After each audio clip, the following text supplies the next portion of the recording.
Hello, my friends. Happy New Year.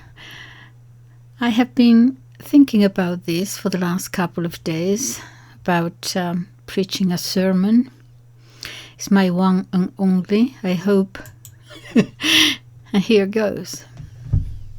In a society where, evidently so, the presence of Catholics and other Christians is becoming more and more uncomfortable in society, where continually we see attempts, one after another, to caricature or to distort what the Christian faith means in our lives. That is to say, the message, not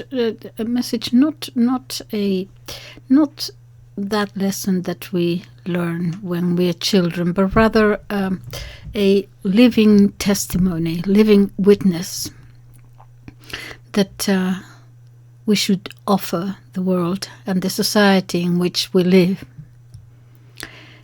And one of the things I thought, one of the very few, practical things I thought, is to recover that very concept of community intensely, because I believe that if there is something that today we have to say to our society, the society we live in, this empowered society, this arrogant society, this society so absorbed in itself, absorbed in a series of not values, anti-values, that are leading to its distraction, distraction too. Distraction. It is precisely those links that have to be re-established from within the Christian community itself. Remember that the good news that we just celebrated, the good news came not just for the pure or the clean, but very much also as well for the fallen, the stained. Yes, for those of us like us who perhaps have taken the wrong road at some time, those of us who have made mistakes, those who are wounded now in body and in soul. I don't know whether you have ever read an author, a French author, Charles Péguy, French. I will write his name down in the box so that you can look him up if you want. He was born in 1873 and died in 1914. He was a French poet and philosopher who combined Christianity, at the time socialism and patriotism, brought all that together into a deeply personal faith that then he carried into action. I looked him up just a little bit, and what came up was, I think this is AI actually, Charles Péguy was a French poet, essayist, and editor who was a believing Catholic and a major influence on 20th century Catholic thought. The background: born into poverty in Orleans, France. Péguy was a gifted student who attended the Lycée on scholarship and then the École Normale Supérieure in Paris. He was initially agnostic, but by 1908 he was a believing Roman Catholic. His work combined Catholicism with socialism and patriotism. This is an interesting influenced by Saint Genevieve and Saint Joan of Arc. His poems were a mix of liturgical and colloquial styles, and he wrote about patriotic feelings. Patriotic, we understand that it doesn't need an exaggerated type of nationalism, but just love of country, love of community, and premonitions of the time before the war. His work, the legacy, it says here, his work influenced many other Catholic writers, including Bernanos, Marcel, Guardini, de Lubac, and Balthasar, so theologians. Okay, what he said, he said, Catholics are people who are very much aware of sin, and hence we are very much aware also of redemption, of that possibility that God has given us to help us get out of the hole, as it were, that hole we continuously fall into, or throw ourselves into sometimes. So that realization, he's very good. Okay, so that realization, that awareness that we are not perfect beings, my goodness, we are so aware of that. We are not perfect beings. Many times we are not even good or good enough.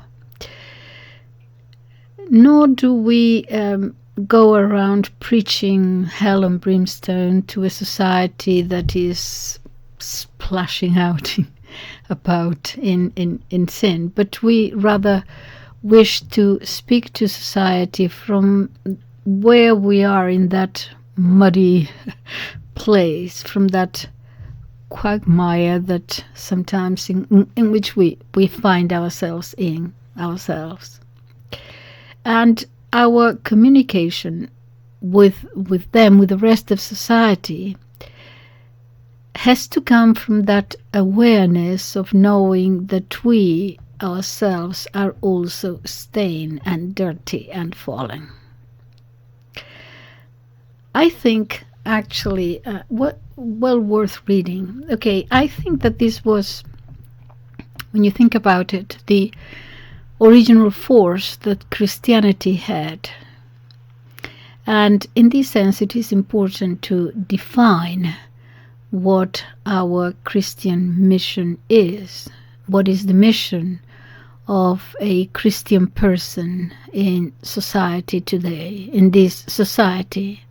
Because in recent years, perhaps because actually we are beginning to become ourselves a minority, what society a society in which, let me rethink my thought, a society where we are becoming a minority ourselves. Certainly in societies where we were a majority, but even in Protestant societies, Christians themselves becoming a minority themselves, and seen perhaps even as a sect. It is important that we do not allow ourselves to be pigeonholed, because there are many Christians who perceive this pigeonholing as the starting point from which they had started, the point of origin, as it were, from which to start some kind of apostolic work. And this, I believe, is a grave error, in my view. we only have to go back to the Gospels and to the epistles, St. Paul's epistles. Go back to even, I don't know whether you have ever read it, to that marvelous text of Christian origins, really, to that letter to Diognetus. Have you read that? I will put the, you can find it on internet actually. It's an attractive, persuasive exposition of the Christian way of life at the very beginning. This is very early on, perhaps second centuries. The first 10 chapters of the letter discuss the pagan religions, and then he continues on to tell Christians what the life of a Christian is or should be, contrasted with the life of the non-Christian or of the pagan at the time, and a review of the Christian faith as a unique revelation of God. And I went to see what the Britannica says about him. The letter to Diognetus, an early Christian apologetic work, probably dating from the 2nd or 3rd centuries, okay? An insightful piece of patristic literature. It is often included with the works of the Apostolic Fathers, Greek Christian writers of the late 1st and early 2nd centuries. Yes, well before Nicaea, yeah? Or associated with the early apologists, primarily of the 2nd century. Both the person addressed and the author of the work are unknown, although at one time the apologist Saint Justin Martyr, 2nd century, was, the Britannica says, erroneously considered the author. The work survived antiquity in one 13th to 14th century manuscript, which was destroyed by fire in Strasbourg in 1870. Anyway, it has many, many beautiful passages. I invite you to read it, but he uses a metaphor for a Christian to live in a pagan society. He uses the metaphor of the body and the soul, and this is more or less what he says. It's actually quite clear. He talks clearly about the position of a Christian, the position that a Christian should assume in a society, in the world.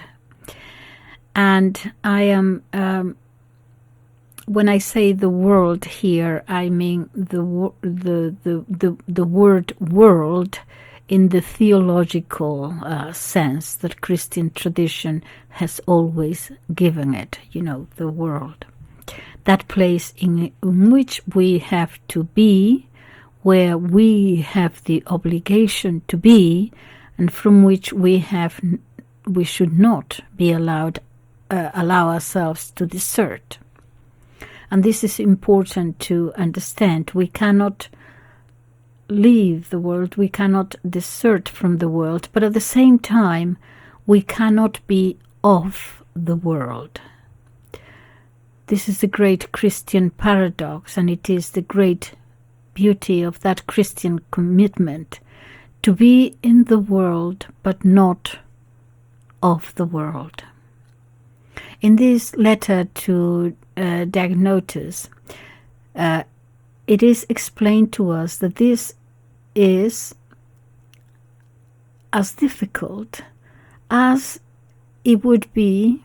This metaphor is or perhaps not, is as difficult as for the soul to be inside the body, within the body, because the soul, he says, as the spiritual principle that it is, in commune with the divine essence, naturally, not surprising that it is not surprising that perhaps what he would want to do, if you asked it, would be to leave this ballast, this burden of the body in which it lives.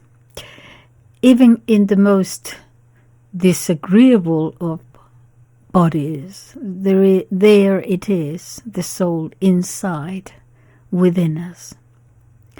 Perhaps, he says, the soul would wish to untie itself from this carnal reality that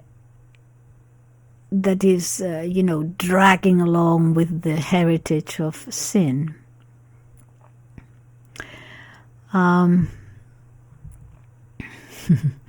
Perhaps he would love to fly upwards, free from our carnal chains. And yet the soul is commanded the mission to be inside, to be within us, within these bodies of ours, a heavy burden. And at times, if we were to look at it from the point of view of the soul itself, he says, perhaps it could be considered a rather humiliating mission to be within us. But the soul, the writer says, accepts this mission and knows that it is imprisoned within an enclosure that is not its own, this body with a different nature than its own, but nonetheless knows that its mission is to give content to that body so that in the future life that body may accept the laws of the Spirit. And this is the beauty of one of the most forgotten dogmas now of our faith, which is the resurrection of the flesh. So the soul that knows that one day will guide our life knows that now it has to submit to the laws of the conditions of our carnal nature. And this, in this letter to Diognetus, is used, as I said, as a metaphor for the present situation of the Christian in our world, at his time in the pagan world, now in our time in this increasingly secular and anti-Christian, perhaps, world. So a Christian cannot resign from the world, just as the soul cannot resign from being in the body. But at the same time, the Christian cannot make himself of the world, in the same way that the soul does not have to assume the body dictates. It has to, in fact, constantly rebel against them and establish a tension, a spiritual tension, if you like. And this is the mission of the Christian, of any Christian in today's society. Christians should not get away from the world, but must be in that tension with it, in a constant state of perplexity, you might say, because the world evidently incites her to renounce her essence, the soul. But the soul cannot give in to that. And this is what I mean, that a Christian in today's society, like the soul in the body, is in a situation of a foreigner, a stranger in a strange land. But we have, on the other hand, the constant obligation and duty to remind the world that it has a vocation, a goal, and it is not the destiny and the goal that the world proposes to us. Yes, it is difficult and complicated to be a Christian in today's world. In the last decades, people have started talking about different options as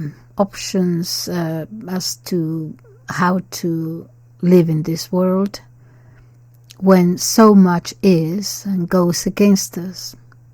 And one of them, in some quarters, is called something like the Benedictine option, which is to, as monks used to do and do still, is to leave the world behind, that is, society as it currently is, and to create a new society, a parallel society, a sort of an example, for example, the Amish in America, I suppose.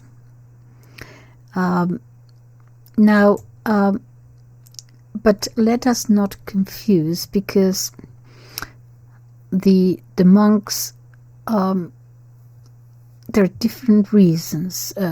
You see, it's all about the intention that you have. Yes, since the very beginning of Christianity, monks and friars, and certainly, in the desert and the monasteries and so on, they would abandon the world. But it was not necessarily so that I don't have any problems myself. In other words, the religious experience, these people called, not all of us can do it. But it was through prayer and study, to help the world. In other words, it was not just, because I don't want to hear the noise, sorry, bye. It was, the goal was deeper than that, yeah.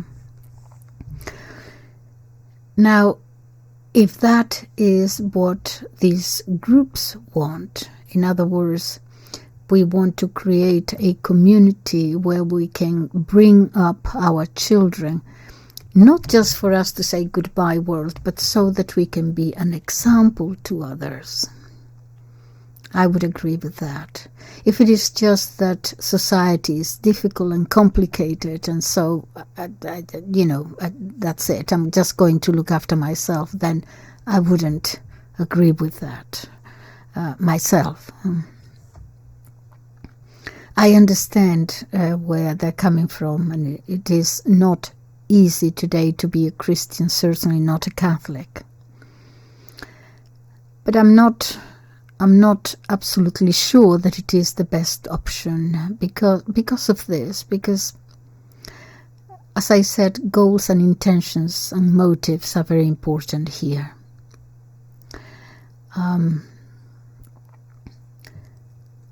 The intention of the monks and the monasteries was a holy one.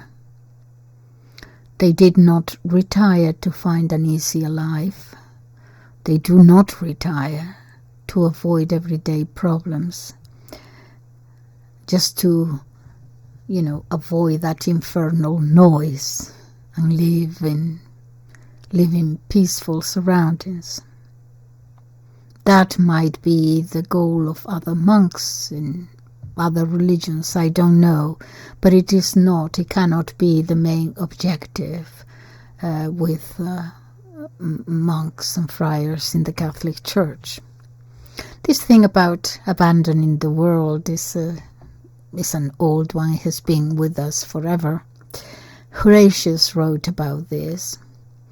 I also know of a great Spanish poet from the 16th century, Fray Luis de Leon. I have his poetry, and I tried to see on internet whether I could find a translation. It's difficult to, but poetry is so difficult to translate, isn't it? You have not only the words, but you have the rhythm and so on. It's difficult to find. It's translating poetry is like translating a joke into another culture. It's kind of difficult, but I found one that I think is actually rather good. And I'm sorry I forgot to put here who the translator might be, because these translators deserve praise. But anyway, he talks about abandoning the mundane noise, the noise of the world. He doesn't, in the translation, he doesn't actually use those words, but because obviously he has to play with the language, but it goes something like this. How tranquil is the life of him who, shunning the vain world's uproar, may follow, free from strife, the hidden path of yore, chosen by the few who come through wisdom's lore. But then, of course, he goes on to explain the intention is true wisdom in order to help mankind, not comfort and away from problems, which would be a more secular interpretation. But well, in English you might be familiar with that expression, far from the madding crowd, Thomas Hardy, late 19th, early 20th century. But he was already talking in a more secular way about abandoning noise.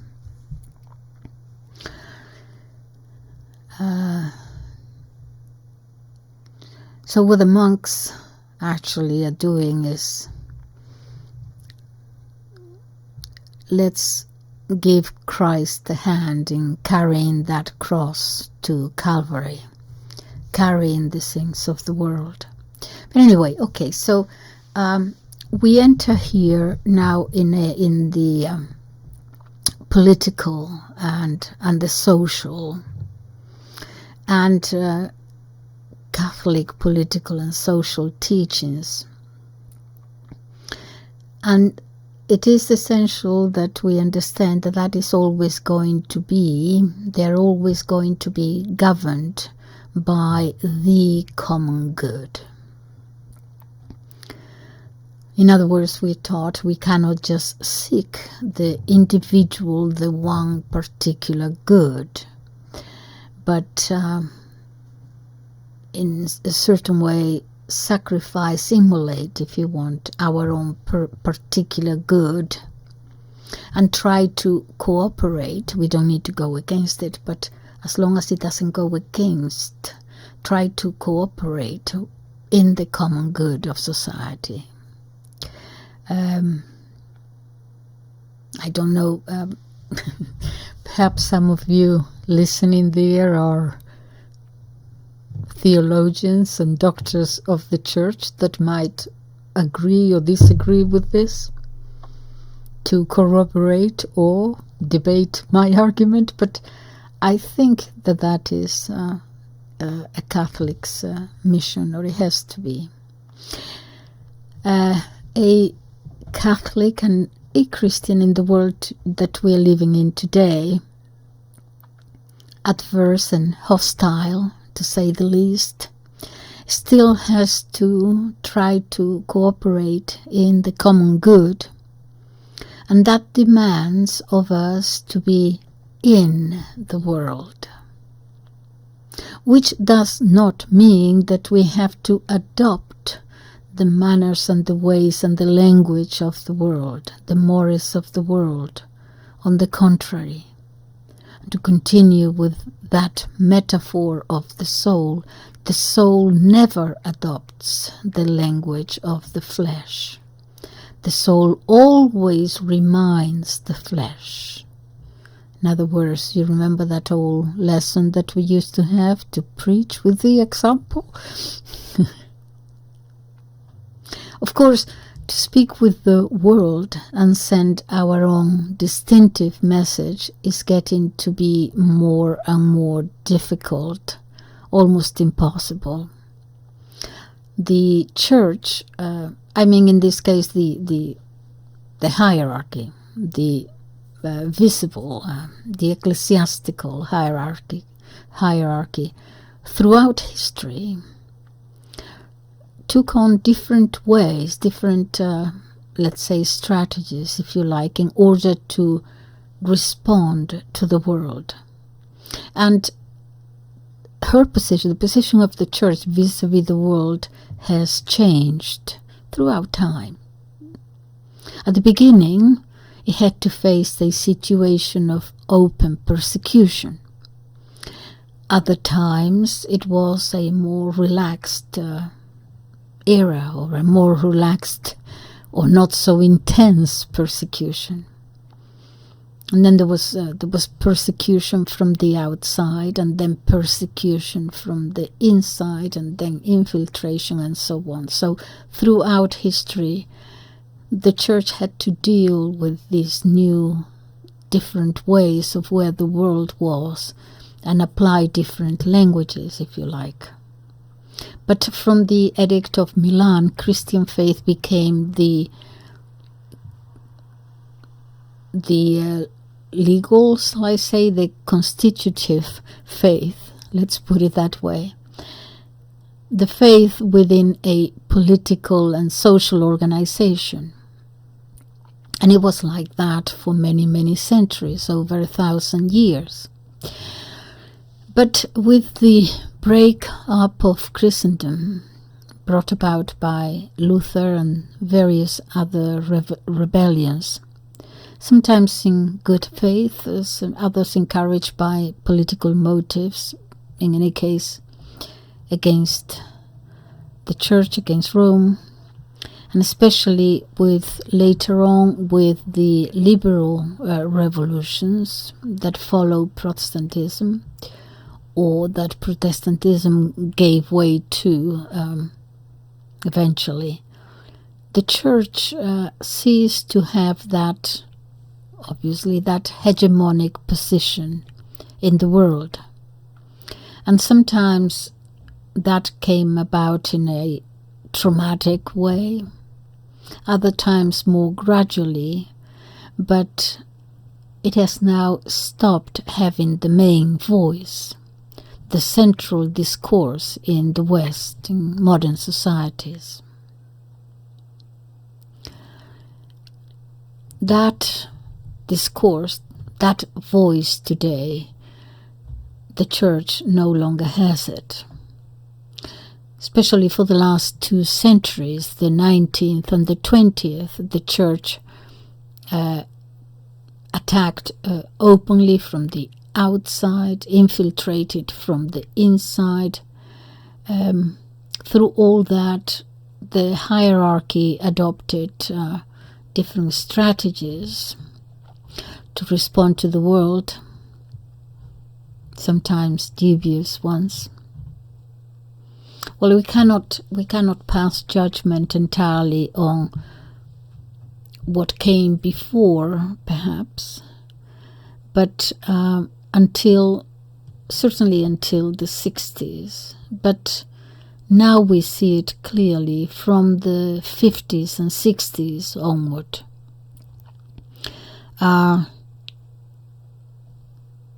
Before that, it was an attitude adopted, intended at first, I think, to preserve the flock, the integrity of the Christian flock, the people of God, they say today, I think. All right, so little by little, more and more, to be a Christian in a world that renounce the faith openly was increasingly more and more difficult and complex. Under those circumstances, I think this is what happened, certainly until the 60s, before the 60s. The church assumed positions that went beyond established doctrine, what the established doctrine taught. In other words, it was trying to accommodate herself. Certainly until the 60s, even trying to do a balancing act. Perhaps intended to preserve the possibility that the church would continue to have a voice in the world. Yes, you remember that from the French Revolution, well, before that, but anyway, the French, we always speak as that main point, how the church was attacked. And when we say the church, it was, Christian teaching, Catholic teaching, the schools would be shut, all that. So we had then states where the church was openly attacked, certainly in the centers of education and so on, churches burned and all that sort of thing. And so the church, up until the 60s, I think that it was in this balancing act. It didn't want to have all the schools closed, so it would accept certain things. But that was a slippery slope.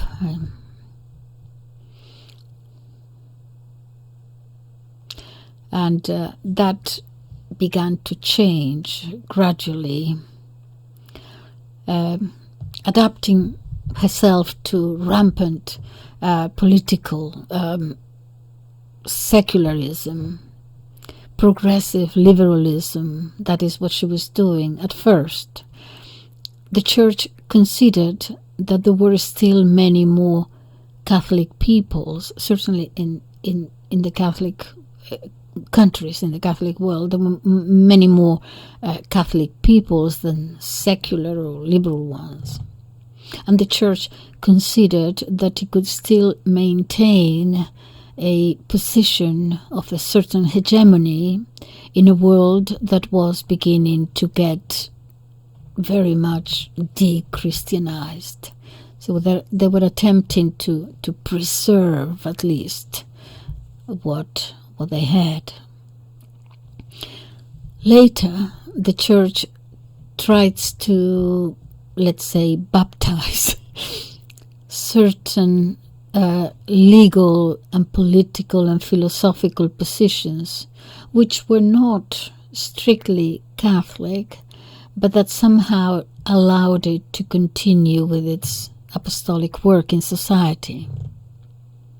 And as modern history evolved, and as liberal ideologies and secularism penetrated deeper and deeper into society, this not only progressive liberalism but other secular ideologies, and within this liberal ideology many other ideologies that were to drink of this poison, the position of the church became more and more marginalized. And right now, risking and trying to secure certain positions, each one more flaccid and weak, renouncing it seems the original force. It seems that the original force of the good news, that she has perhaps given up on this, and something that she is there to transmit. Today, the premises and the philosophical postulates of liberalism are in the social body, in the church itself, of course. And so the church has been giving up even more positions to try to preserve an area, gave up on many issues. But at first it was to be able to continue to impart a Catholic education in schools, so that at least that would be guaranteed.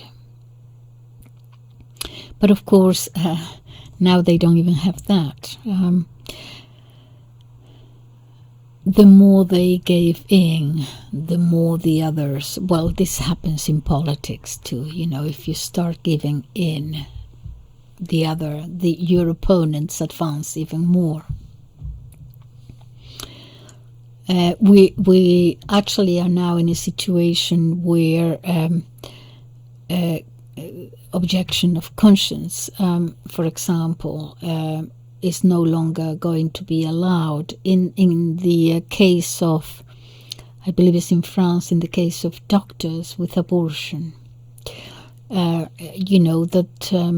at least they were allowed to say, I cannot perform this, and I think there is now something passed that they cannot even do that. So not even that is now allowed by this Leviathan state. The European Union have already informed that, I think it's the European Union, yes, that that is no longer going to be the case.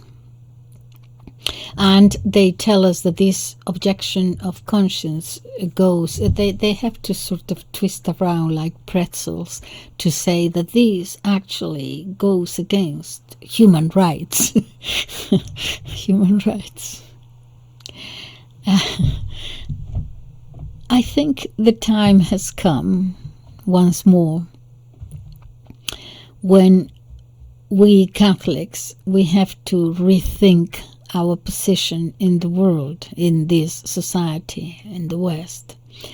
And this is harsh, difficult and heartbreaking, because somehow I think that in this last phase of modernity or post-modernity, that is this decomposition of modernity that we are witnessing, that we can see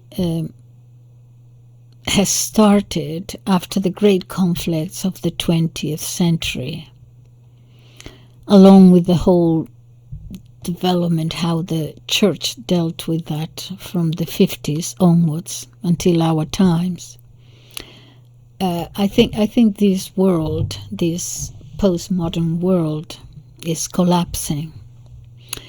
The political changes that came after World War II would have needed in some way the church to be there to lead when all those changes, that transformation of society was taking place, was planned really, of course, these changes.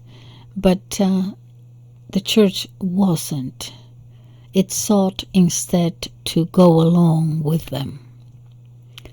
The problem now, this is my opinion of course,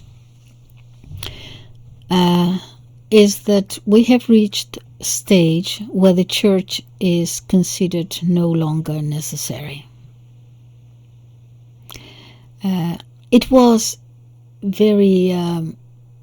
necessary, it was a good thing for secularism. It was essential for them at first to have the church go along with them to a certain extent. But by bending the knee, they bled her dry, and now they no longer need her. They no longer need the church. She's no longer necessary to them. And we have reached a situation where, if you allow me to use a somewhat vulgar expression, they can actually kick the church in her ass and tell her to go away and shut up. So I think we Catholics, and I mean here the laity, forget the hierarchy for a moment. We, the faithful, have to develop a new way, a new, don't want to say strategy, because in the word strategy there is a sort of a connotation of calculation, to cleverly even deceive or something. So it's not the right word. It is nothing about deceiving anyone. It's not about cunning, but it is about continuing to be that soul within that body politic. that is not ours, but a world to which we do not belong, but in which we have to be, of which we are a part, and from which we cannot desert and go AWOL, absent without official leave. I had to look that up. Yeah. So we have an obligation with the world. We have to be in the world and have to devise a new mechanism to be in the world, which cannot be the same mechanism, the same way that we had maintained during those 2 centuries, and especially during the last 60 years. We need we need to develop a certain creative capacity that we have to adopt. Under the circumstances we find ourselves in, the circumstances in which the hierarchy has put us in, really, by the lack of leadership, it is up to us. We'll have to change many of the ways we deal with the world. And it's not going to be easy. Up to recently, that balancing act that the Church maintained had allowed us to be admitted, accepted in society, part of society, let us put it that way, despite the fact that we maintained beliefs about the world and human beings and the relationship of a human being and society and the human being with divinity, that were becoming those values, that faith was becoming more and more. We were becoming more and more a minority. But even so, however, we were kind of allowed, let us say, in society, because in some ways we were necessary politically, because we were a force that little by little, though no longer a majority, at least was still considerable. It was still socially important, politically important. That social and political importance has gradually become less and less, and gradually we stopped being, obviously, the majority view, the majority Christian view, and I'm including Catholics and Protestants here, no longer the majority view, the Christian view. And our societies have become more and more secularized, and not only unchristian or not Christian, but in many cases now actively anti-Christian. And we will have to live in a situation where a Christian view of things, or a Christian's point of view, is smaller and smaller yet.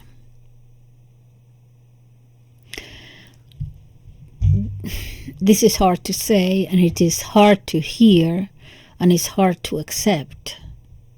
But it is something that we have to assimilate, is something that we have to digest, however painful it might be for us. And we'll probably, who knows, we'll have to come to terms with that social destiny that St. John told us, that we have to be that seed that has to die to bear fruit.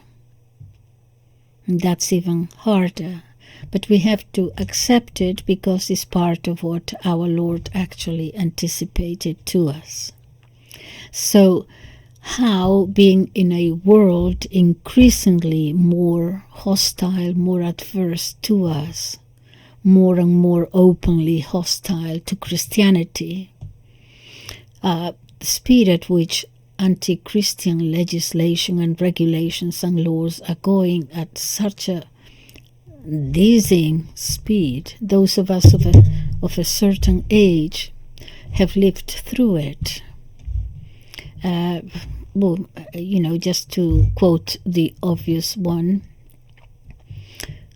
we saw the abortion issue here in England in 1967, in America in 1973, but so much changed in the 60s. But just to give you that example, okay, and that abortion thing was, society was still very much against it, but it was promised because you see, in case of rape and incest, that is what was.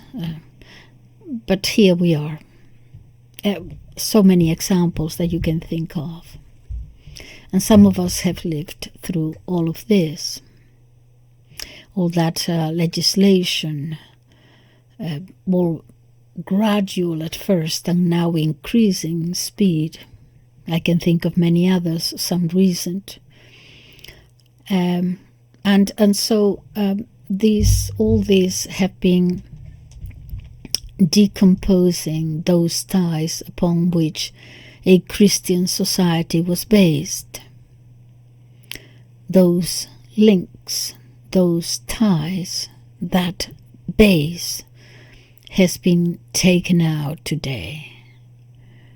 In a trapeze and you have the net, that net has gone. They no longer exist. Not really. The links do not exist. And this is the challenge. There is no base, and it will have to be re-established.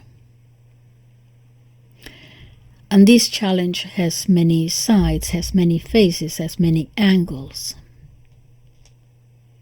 We have to recover that concept, I think, that St. Paul explained in such a masterful way, that the recovery of charisms.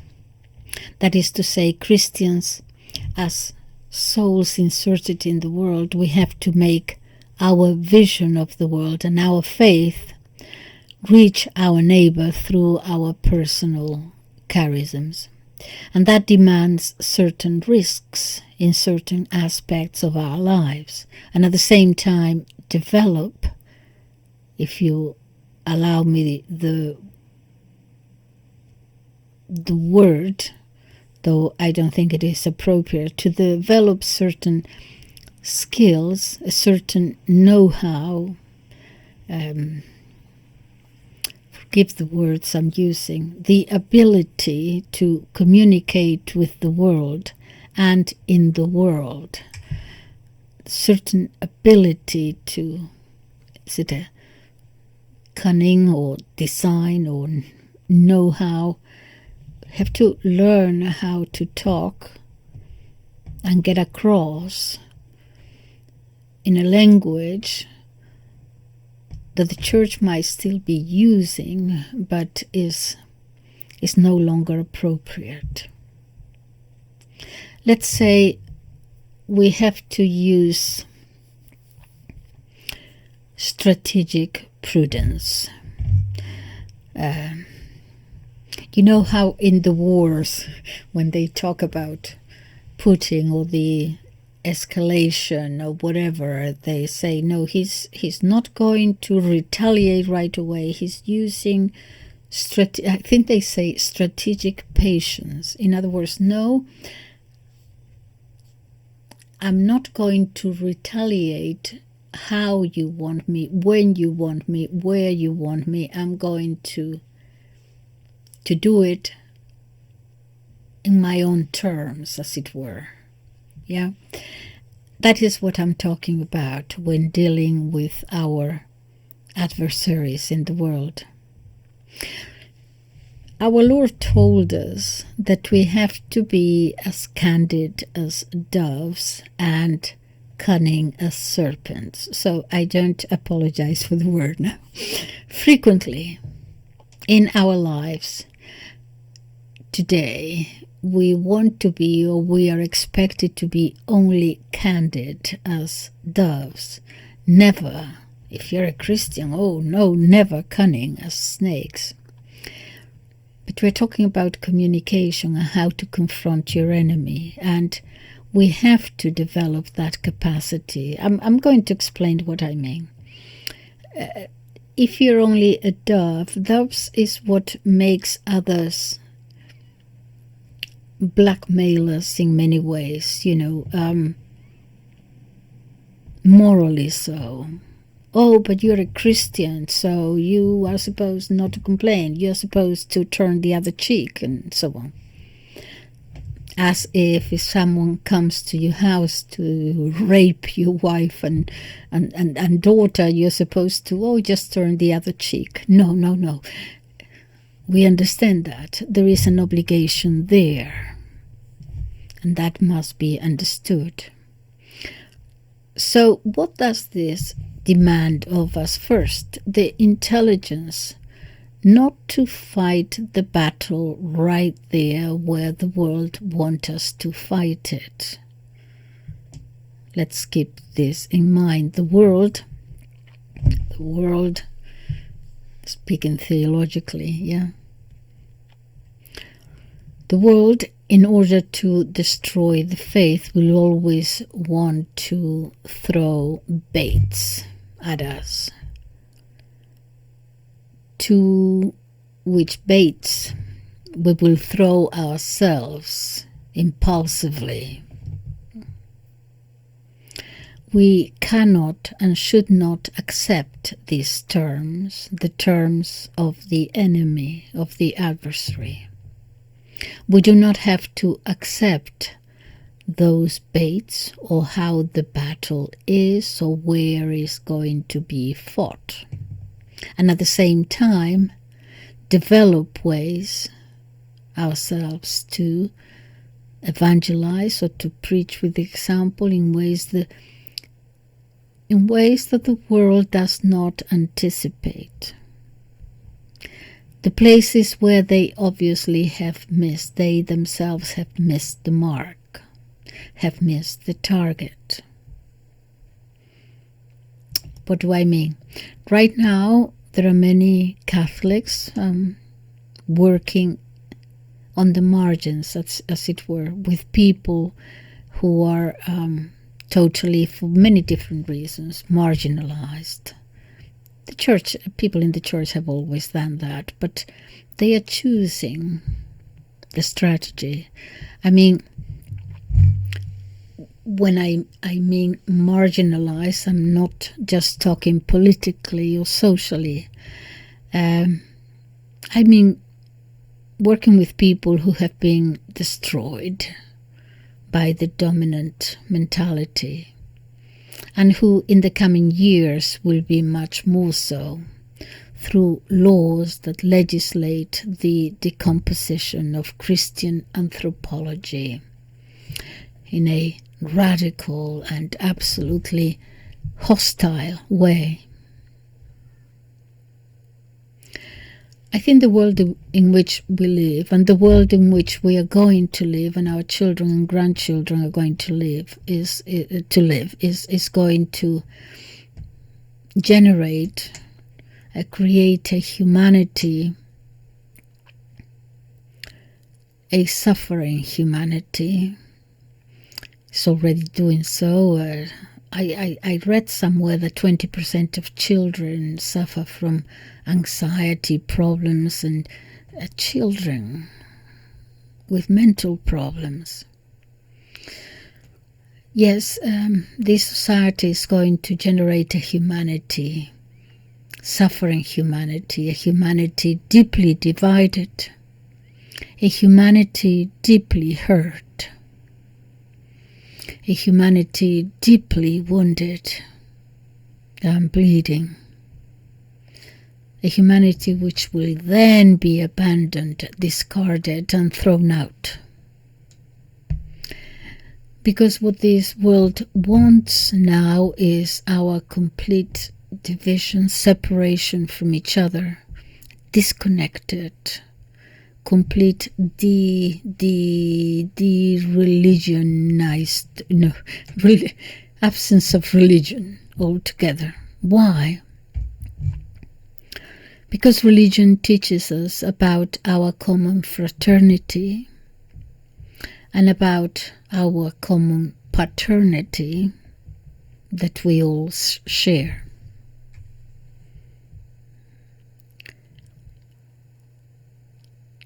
Don't be surprised then that paternity, patriarchal, our paternity, our common paternity is God. As the first Christians did, we will have to recreate, we'll have to recompose, reconstitute all that entire fabric that has or is being destroyed. And we will have to do it from below, from under. We do not have to enter into the game of baits offered from the superstructure, if you allow me the Marxist language here. But we have to weave links from below, and naturally, in creating those links that shared life shared, be agents of change towards a community type of world, a world that has been devastated by extreme individualistic ideologies, by ideologies that advocate the exaltation of the individual and his personal wishes and desires above all else. And in the face of these personal ambitions, what I mean, there's nothing wrong with personal ambitions, but this extreme individualistic, without any regard for the common good, individualistic is what I mean, that lead so many people to sterile and barren terrains, to those wastelands of abandonment and loneliness. And so we have to try to rebuild these links that integrate these people into communities, and we have to transmit to them that this community is only possible through the recognition of a common fraternity and a common paternity.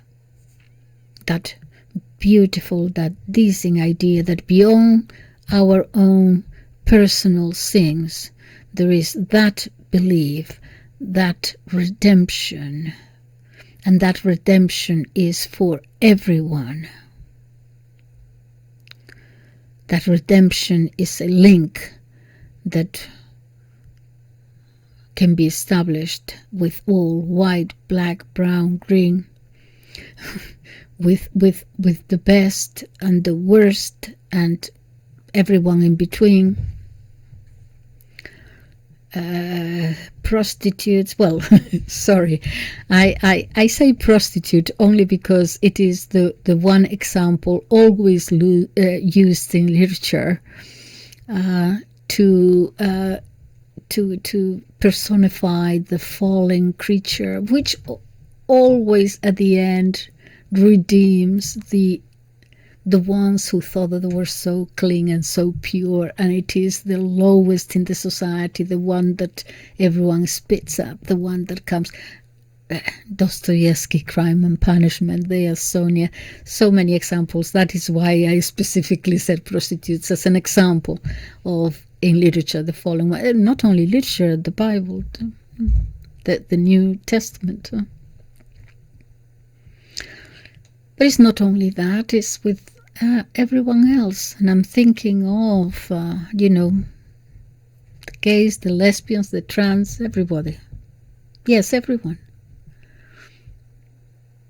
They demand from us also to give up a little of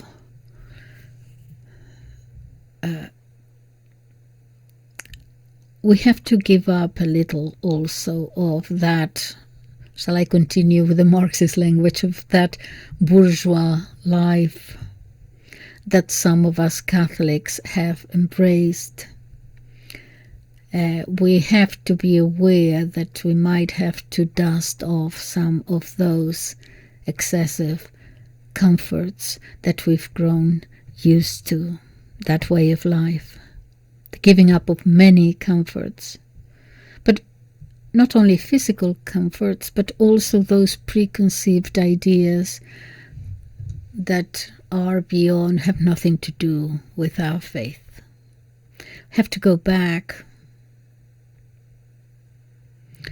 We Catholics, we Christians have to go back to be aware that we might, after all, be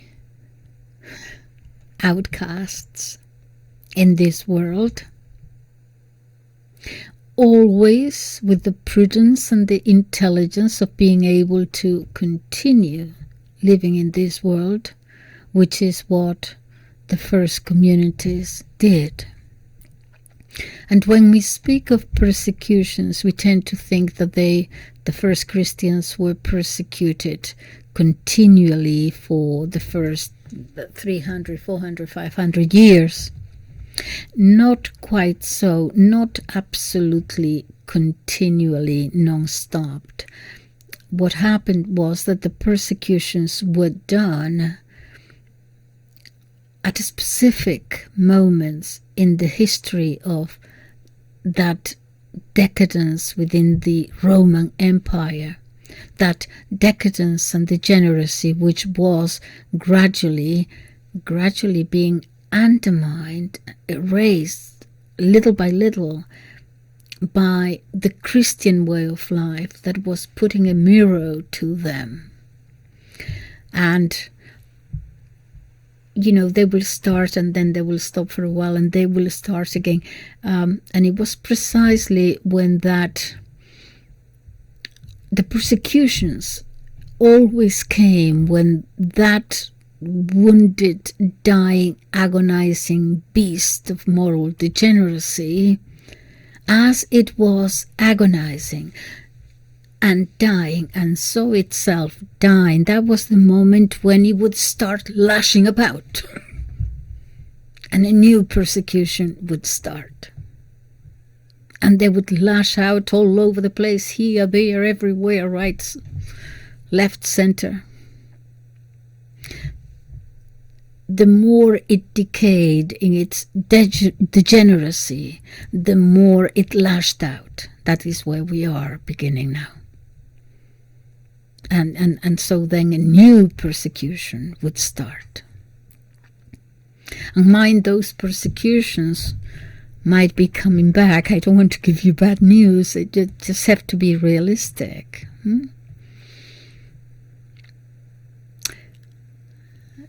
It will be in different forms. Obviously, no one is going to throw us to the lions, but people are being arrested for praying. Churches are being burnt. This is happening. Yes, so I think, yes, persecutions will be with us, overt and covert, and we will have to endure them now too, because before us we have a wounded beast. We are to face, we'll have to be face to face with a wounded beast.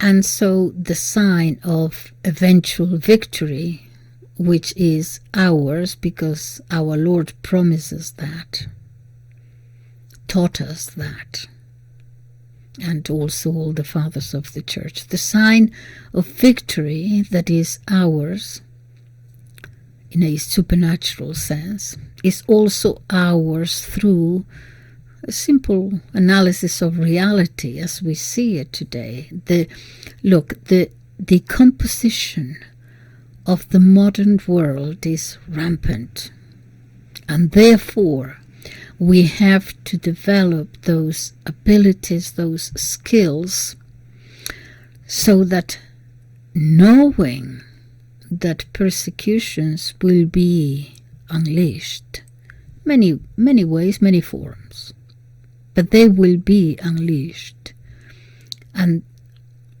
they will certainly try. We have to try to be prepared, perhaps, and avoiding as much as it's possible. In this way, you see, we all have a mission here. Nurses, plumbers, farmers, intellectuals, writers, thinkers, ordinary folk, each one in his own way. To put an example, the intellectual, the person who uses words and thoughts and learning, using words as a writer, let's say, makes very harsh requirements of you to everyone. But I'm dealing with words because I find myself, I am not a farmer and I am not a plumber. But I'm not a writer. But I just find myself more comfortable with words than with some other skill or numbers or whatever it might be. That is why the intellectual, the writer, the speaker, the thinker, the philosopher comes to mind to me as a better example for me to explain. Remember what our Lord said when offered the coin, the denarius. He gives an answer that is actually still quite puzzling, shall we say, today. What did he mean? He said, give to God what is God's and to Caesar what is Caesar's. It's a phrase, it's a sentence. I wouldn't say it's ambiguous, because it is not. It's sort of clear in a way. It's firm, but it's kind of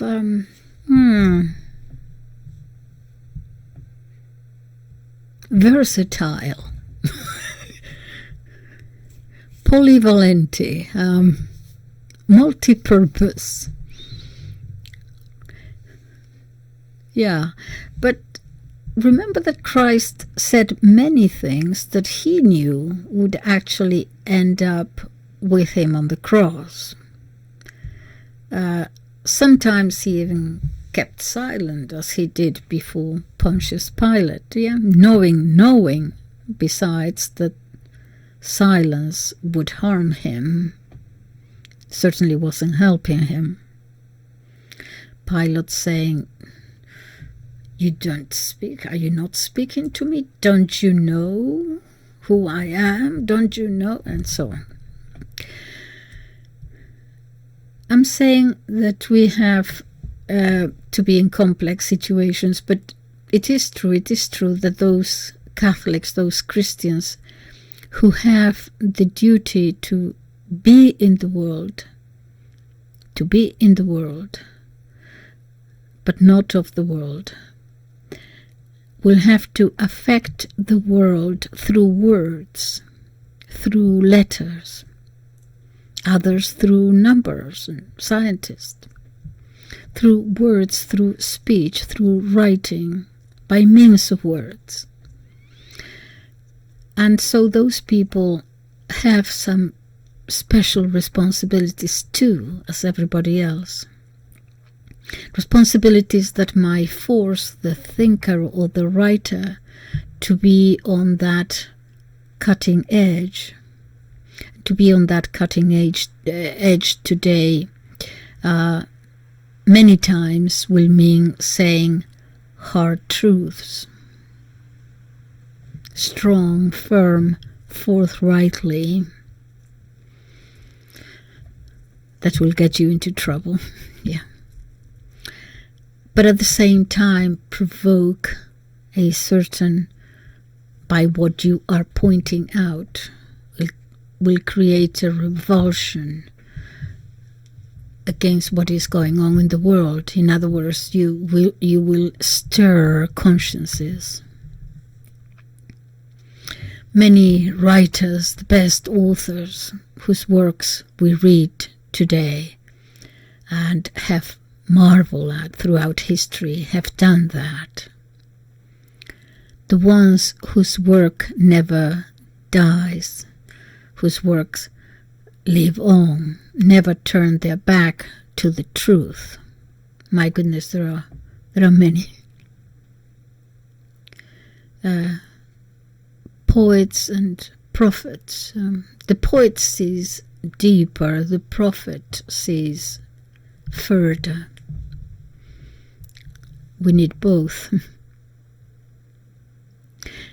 So that the intellectuals might use words beyond the mere use of words as a mere tool to chatter or to dazzle us with their being so articulate,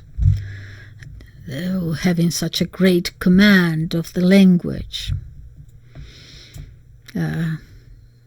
Like young students do at university in a debating union. Yeah. People who might be misusing words like snake charmers do.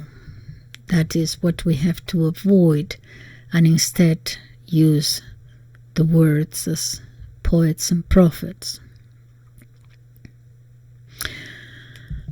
The Christian writer, the Christian thinker, the Christian intellectual today has to become aware that the word was the instrumental tool which God used to make himself present to man. As we read it at the beginning of St. John's Gospel, God is the Word, and God incarnated, that Word becomes present among men, and therefore it is a special duty of the man of words, the man of letters. And for this same reason, the world in which we live, perfectly aware of the importance of words as a vehicle for the faith, tries to adulterate them and to defile them and to corrupt them. I seem to make a lot of allusions to Marxism, but I'm not a Marxist, but I am glad that I have studied Marxist thinkers with attention. And I find, for example, now in the not neo-Marxists anymore, those were in the 60s, but the post-Marxist. For example, now Foucault, so popular now with young university students. And he speaks of the new strategies that power assumes in our society today, the different strategies to be used. He is on their side. He points out that earlier on, the centers of alienation that power had to alienate people, the educational system, the police, the this, the that, in many cases, organized sometimes in a physical way, actually, the schools, the barracks of the army, the other centers where people would gather together, which were many times physical places, that was before. Now there are new, he says, now there are new micro centers of power, domination, that power, with a capital P, power adopts to radically change societies. You no longer need one school there, a physical place. No longer physical centers necessarily with technology. They are not there, still there, but they're not the only ones. There are other kind of centers. And these other centers are all part of our daily lives from which we cannot escape. We cannot separate ourselves from them. And one of them is language. So let us not adapt the language. Adopt. Let's not get adapted to it. Let us not adopt the language, speak the same language that is trying to destroy us, that is trying to destroy Christianity. Certainly in Catholic circles, because of this lamentable wish to just follow along, there is a tendency to to sometimes trivialize or to caricature that attempt to social engineering that is being carried out from that power above by those in power, and how language is used here. No, we don't have to trivialize it. It is not a joke. This is a mistake to think so. When we speak now forever of whatever, pronouns, let's say, as an example, he, they, whatever, okay, at first we tend to laugh because it sounds silly, grotesque even, forcing a language like that. But in reality, through these manipulations of language, through these contortions in the language, they actually try to introduce in our brains an anthropological vision, a different vision of man, which is destructive, and is certainly not the Christian vision. And though at first it might appear to us silly, you can think of many things. The funny thing really is nothing to laugh about, because the funny thing is that we end up accepting those words somehow in a sort of a mysterious and conscious way, because they're words that are repeated and repeated incessantly. So we can think of expressions that we have accepted somehow. The euthanasia, for example, is now referred to as dignified death.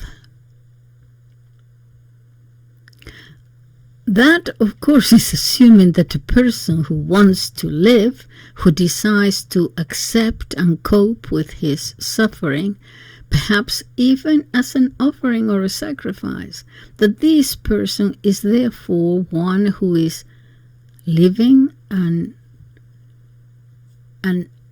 undignified life, that he is going to die an undignified death. Another is the obvious one, the interruption of pregnancy. I referred to this in some other video. As if at any time this pregnancy could be easily resumed after this interruption. But now you see, began to assume and accept this transgenderist language that tries to enter into the very last area that the world is trying to colonize, our own nature. So, those who have a vocation to speak up against this new form of colonization of minds and souls have to resist this language, especially this language being imposed on all of us. So those of us at the margins of the system, but who want to continue being in the world without belonging to the world, in order to influence, to persuade our contemporaries, and to be able to include them in our society, I think we have to develop multiform ways, many different tools. We cannot just have one monolithic speech. We have to accept that there have to be some of us, some of you in the world of letters, intellectuals, and some of you might have to sacrifice, immolate yourselves. It would be good if some in the hierarchy would accompany you, oh martyr, that they were more firm, that they adapted this hierarchy, adapted less of such a conciliatory tone, language, that they would dare take risks. A language more martyr-like, but no. Catholics cannot continue, or Christians cannot continue to use just a monolithic language, monolithic discourse. But that doesn't mean that we have to voluntarily offer ourselves as victims either. You know, to present ourselves before those who wants to tear us apart. And here St. Augustine taught us. I referred to this before too, about the doctrine of the arcane. There are certain things that we do not necessarily have to go around showing openly, publicly. This is a difficult issue because, for example, we have the criticisms of the present so-called Pope. You know where I am on this. But we also, to a certain extent, have to be careful not to be emulating the church gratuitously either. For that is what they want. That is what they are looking for also, to tear ourselves apart. We don't have to necessarily volunteer ourselves as mincemeat for their meatballs. I talked before about that in politics and the wars that are going on, how people talk about the one side, the Russian side. Normally when they talk about Russia, they just say Putin, yeah, but what was it? The strategic, not prudence, strategic patience, yeah. they say the same with Iran. Is Iran going to attack with all the resist whenever they want? Well, we have to, whether this is true or not, this is just an example, but what I mean is that we have to develop these methods of the discipline of the arcane that St. Augustine recommended to us and taught us. I am aware that this question of the Pope is a difficult one, because we have to speak up. We have to speak up because we also have to open the eyes of people, good, honest people, that think that perhaps those who criticize him are being too harsh or ungenerous or something. And this is not the case, but we cannot continue saying that, oh, well, perhaps, his heart is in the right place, as many people say or think. Or we have been given not only this Pope, but quite a few, certainly since Pius XII. I remember Pius XII. I do. It was up to the late 50s, I think. I remember him. I was 10, or he died 11. I don't know. But since then, we have been giving them too much the benefit of the doubt for too long now. Oh, John the 23rd, he was such a nice man, he looked, but he meant well, okay. And then Paul the Sixth, well, you see, all those things happened, but he didn't know, he didn't quite understand. Oh, yes, he did. He saw it. No, but you see, he meant, no. Well, okay.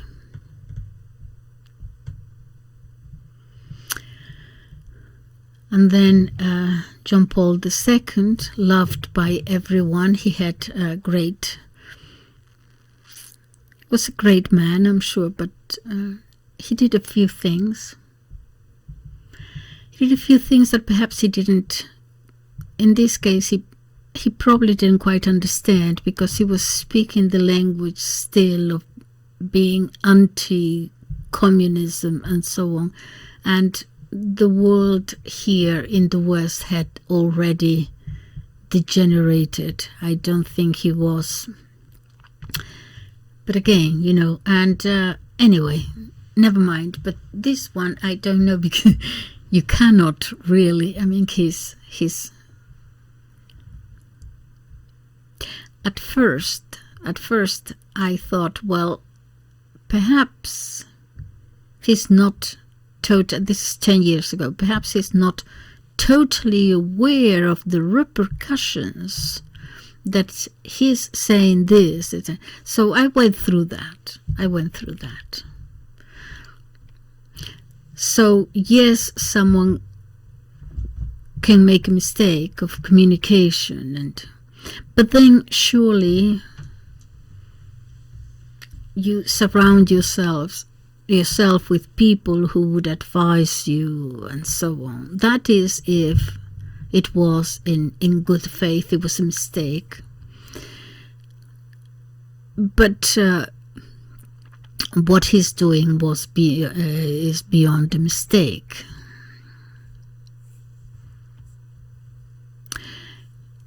Promoting all these people, that is not a mistake. That is obviously to cardinals. There was one in America right now who is the usual one. The what is his name? Cupid or something. He enters the church dancing with his, as if he were wearing a dress. He just prohibited people kneeling down in church. Okay, so this is not a mistake. It is clear that the Catholic Church has been infiltrated for the last 100 years. We knew that. We knew that they gained what they wanted to gain by Vatican II in the 60s. And then there was a period, perhaps during John Paul II, in which they said to themselves, we advanced greatly now, 2 steps forward, 1 backwards kind of thing. Let's settle a little bit. But then this last one came, and now they are laughing at us. It's so obvious. So this is the problem that is very hurtful, that they hate us, really. That is obvious. And that balancing act of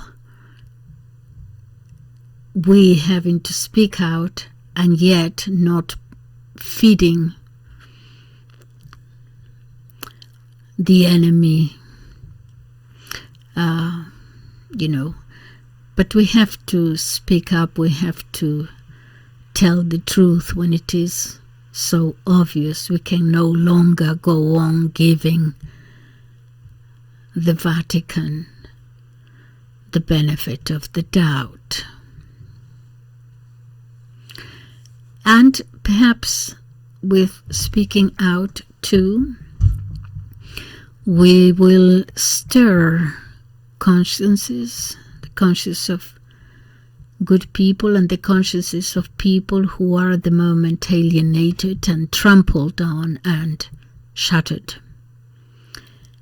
And so we need to recover that sense of fraternity, of a common paternity, but in some way see if we can find a way not to volunteer or to deliver ourselves or to make it easier for those who seek to destroy the church to destroy it even more. But the church will not be destroyed. You see, this is this is what they believe, and it's just anyway. I shan't continue to speak about the fragility and the weakness of the church today. There are so many examples. I would just like to see, in a very general way, if the church could later, in the future, recover that strength, the strength she had to even create culture. That we won't see her in the future kneeling before that pathetic culture of our times. One silly example, the music in the churches, anyone can go there and say, oh my goodness, with those guitars, whatever. That the church would impact the world again if she could do so with a new version of Cristobal de Morales' Requiem or Mozart's or Palestrina music. Of course, they would not be Morales or Mozart or Palestrina, but it would be new people creating something equivalent. Of course, it would be difficult since the Mass of the last 2,000 years is now being prohibited, can no longer be celebrated, they think. It will come back. In other words, what I mean is for the church to be the motor of that culture. The church has lost her place. I think she's still playing with the language and categories that no longer are applicable. And in that eagerness now to speak the language of the world, compromises with the world, she has forgotten her own language.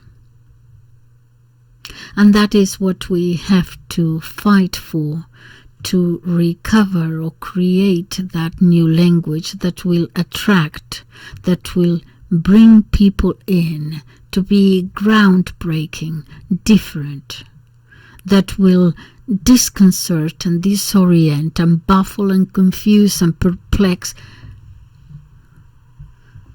the enemy, that will open the conscience of our times. In societies which are, I repeat, demolished and destroyed, have to open a window through which new light enters in. In Vatican II, they spoke of fresh air. Let's open the windows. Let's let fresh air in. They opened so many windows and let in so much fresh air, they all blew away. Kind of new light, the old light again, anew.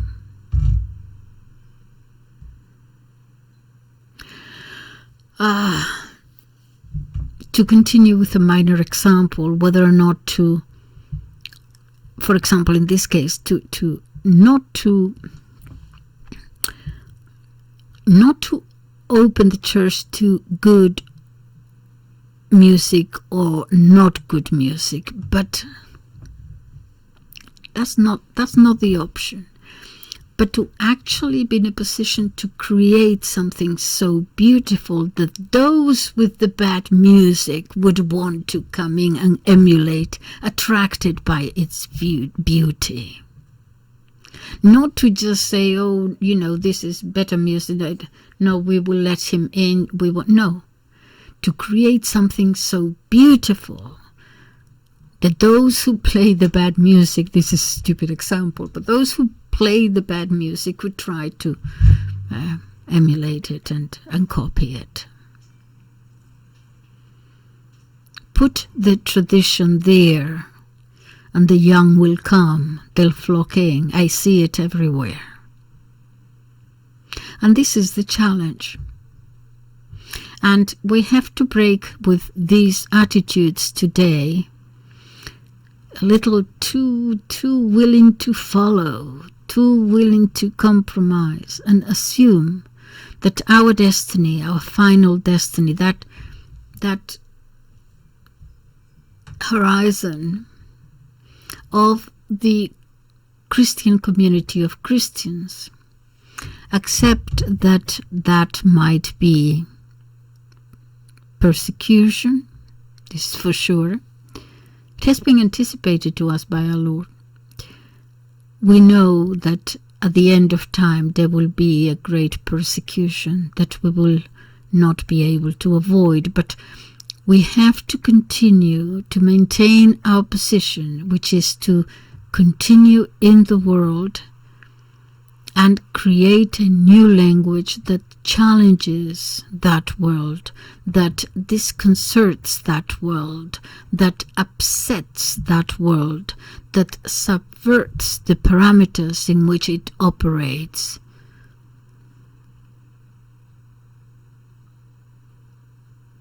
Chesterton said that when we admire our father, our dad, it's not because that tells the truth, he said.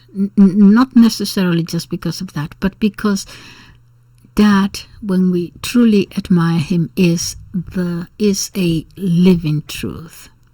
In other words, it personifies that. It's not just what he says. It's easy to go around telling truths and do not kill, do not steal, do not commit adultery. Yes, of course. But something else is needed now. We have to be a living mounting of those things. Remember, preach with the example again. And with that challenge, not just through what we say, as Chesterton suggested, not just with what we say, but who we are. Something and therefore who we are, that obviously manifests itself in what we do. Something radically new. Okay, let us not forget, if our Lord upset those who knew him and his disciples for more than 3 centuries of persecution, of marginalization, of being in a clandestine situation, provoked a catharsis in their contemporaries.